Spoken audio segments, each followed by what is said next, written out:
So, hello guys, if you're looking for love right now, so titignan natin kung makakahanap ba kayo ng love life sa buhay ninyo.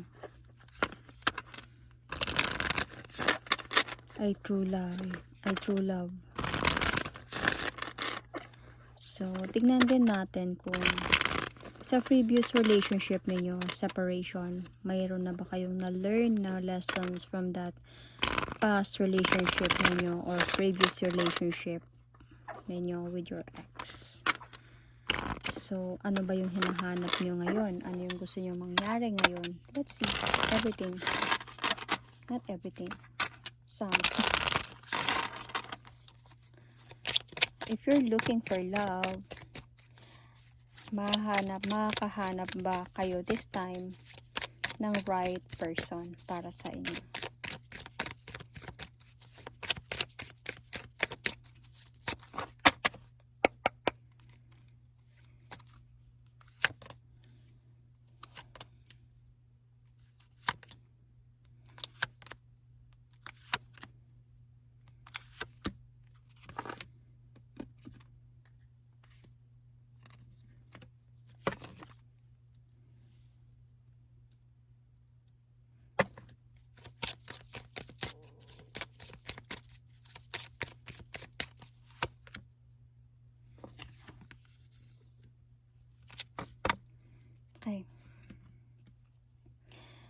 Okay.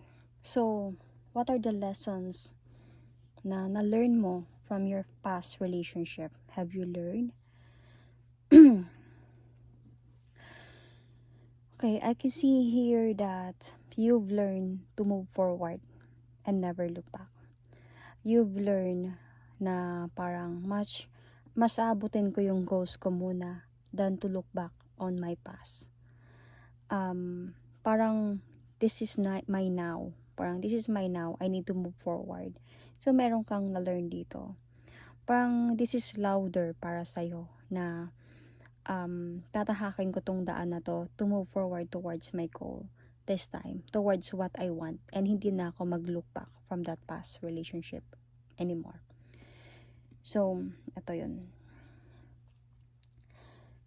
So, ano yung hinahanap mo ngayon? Somebody na hindi sakit sa ulo. Somebody na hindi ka ipapa-overthink.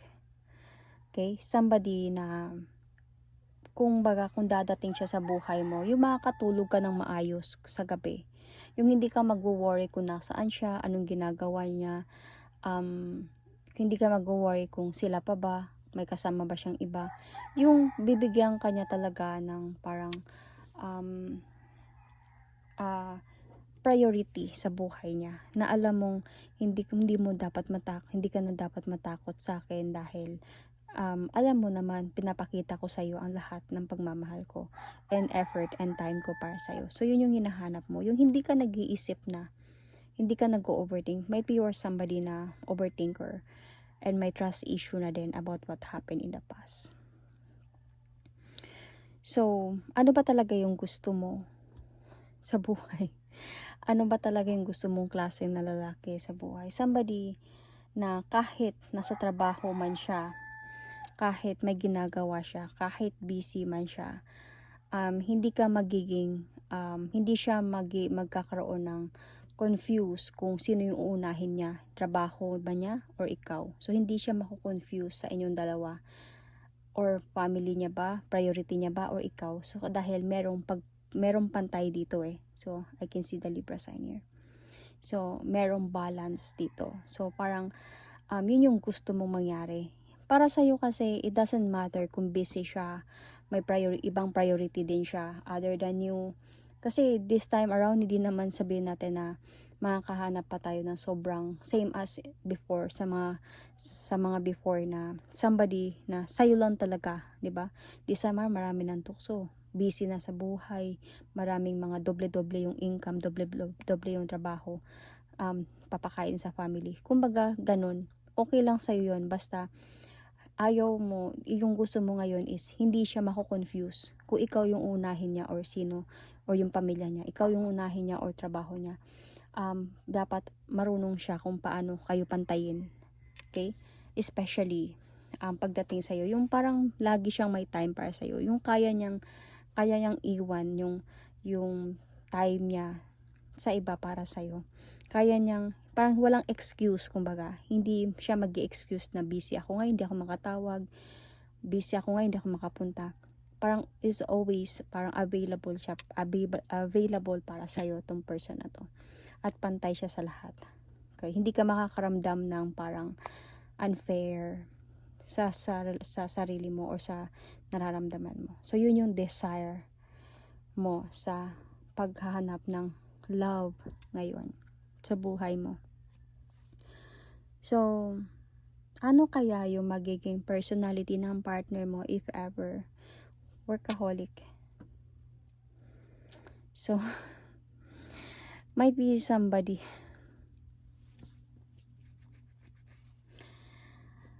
Itong person na to,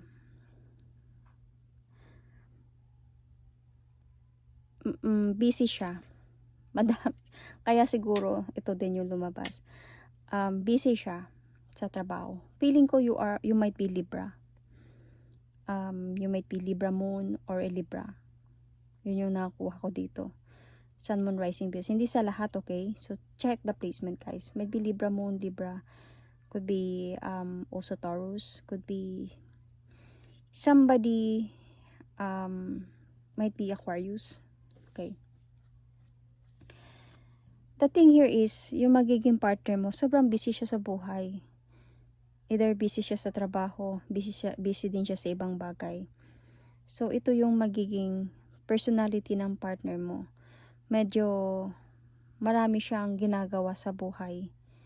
Or this person medyo, let's see, I want to clarify though.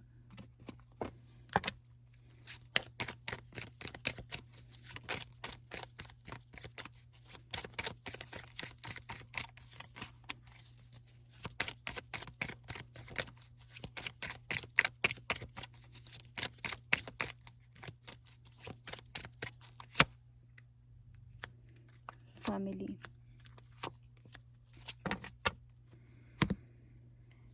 Okay. So, this person, busy siya sa family niya, responsibility, sa mga plano niya sa buhay, sa mga goals niya sa buhay, because this person really wants a new beginning in his or her life. Kaya busy siya. Madami siyang ginagawa sa buhay. And as well as this person also want to have a relationship, a true love in his life. Somebody na katulad niya, who loves to reach goals as well, who wants to be busy on career, business, success. Yun yung gusto niya mangyari. Gusto niya makahanap din siya ng katulad niya na ganon siya. So, itong personality ng person na to is mahilig din to siyang mag-stalk. So, pwedeng pag makilala ka nito, mang-stalk to ng account mo sa Facebook, Insta, everywhere. So, mahilig siya mang-stalk. Mahilig siya tumingin kung ano ba talaga yung ikaw, sino yung mga kasama mo, sino yung mga nasa picture mo. Mahilig siya tumingin. Social media, something. Ano yung pangarap mo. So, baka pwedeng LDR kayo nito, magiging LDR kayo nito. So, siya yung tao na to. Baka din itong person na to is like my ex-family. Okay?